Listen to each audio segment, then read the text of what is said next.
Welcome to the Human Capital Innovations Podcast, your go-to source for personal, professional, and organizational growth and development. We hope you tune in often for all things people management, organizational development and change, organizational leadership, and social impact related. Maximize your personal and organizational potential with Human Capital Innovations Podcast.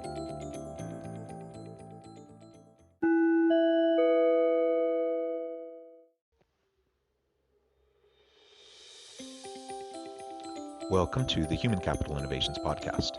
In this HCI podcast episode, I share my recent Forbes article, Psychological Safety at Work, Why It Matters, and How to Create It.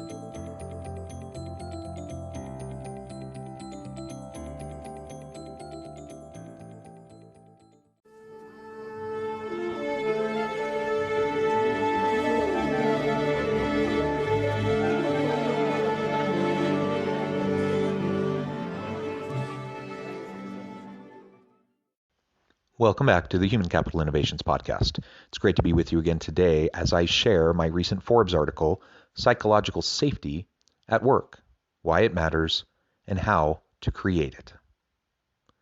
Years ago, I was a mid-level manager at an organization that made extensive use of part-time and contingent workers in order to manage labor costs.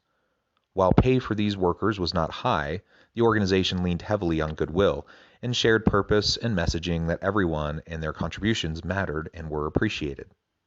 These part-time and contingent workers knew what they were signing up for, and while they may not have been thrilled with the low pay and lack of benefits, they generally seemed happy to be part of this organization, making an impact in the lives of its customers.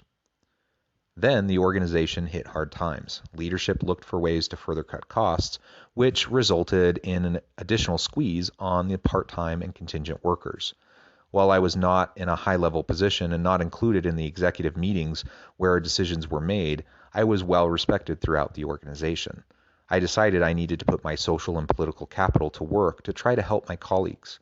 I set up meetings with C-suite executives and made the case for staying committed to our part-time and contingent workers, especially during a time of crisis.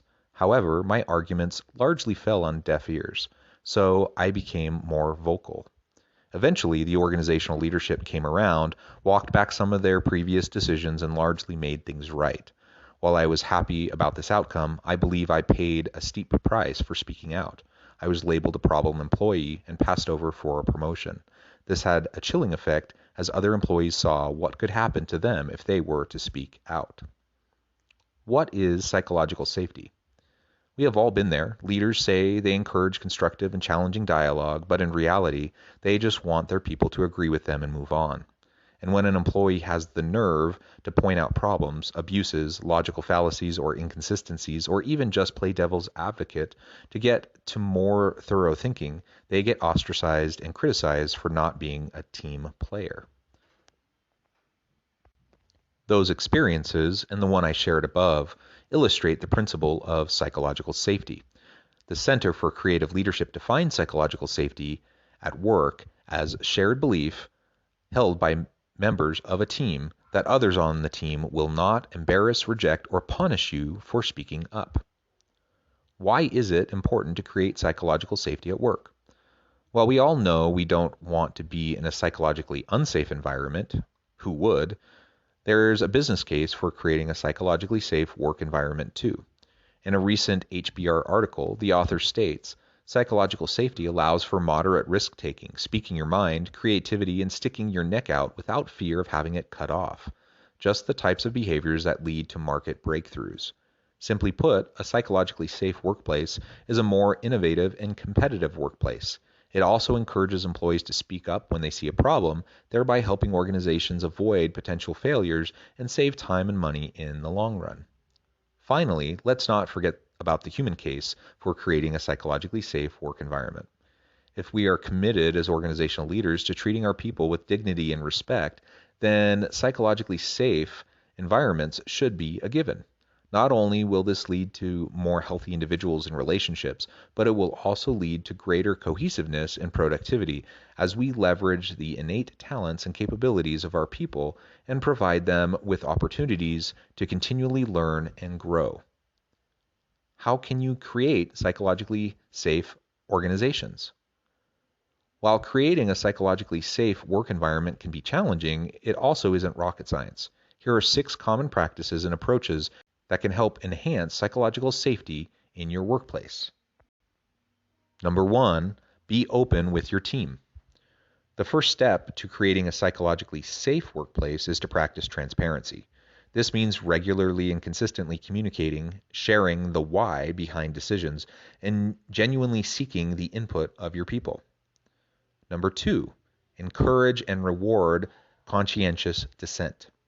As you seek input, create an environment where everyone can speak up and speak out about issues and problems without fear of retaliation.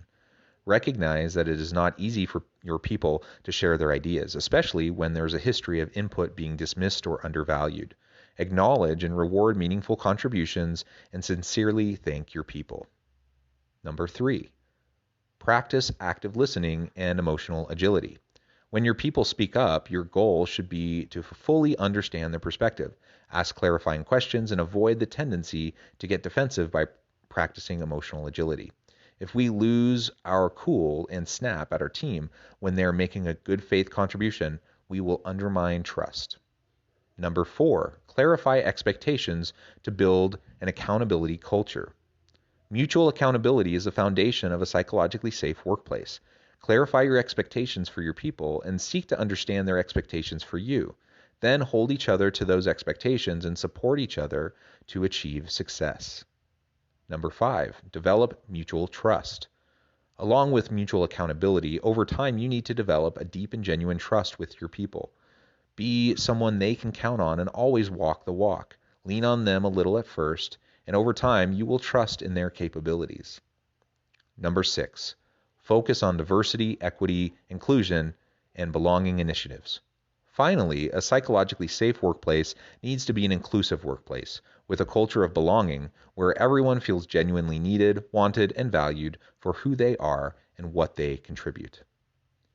To drive greater organizational efficiencies, employee engagement and productivity, creativity and innovation, and to continually add value to the marketplace, leaders need to prioritize the emotional well-being of their people and create a psychologically safe environment.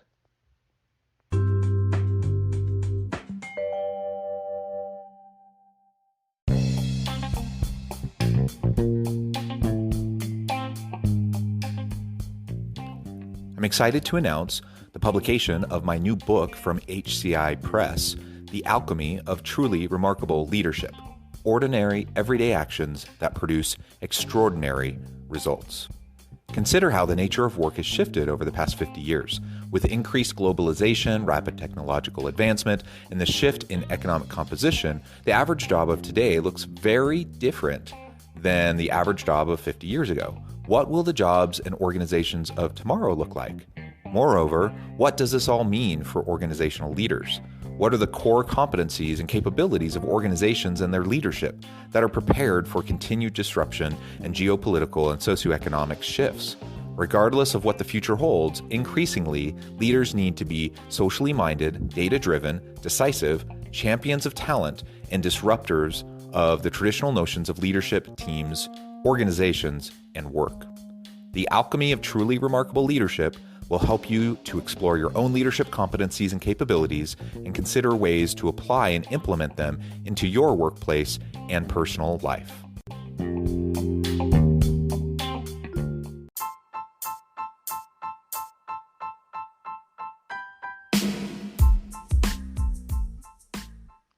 We are excited about the launch of HCI's new magazine, Human Capital Leadership. Human Capital Leadership is a free, interactive e-magazine designed to help individuals, leaders, and organizations find innovative approaches to maximize their human capital potential. We will be publishing issues quarterly in August, November, February, and May. Check out the first issue and let us know what you think.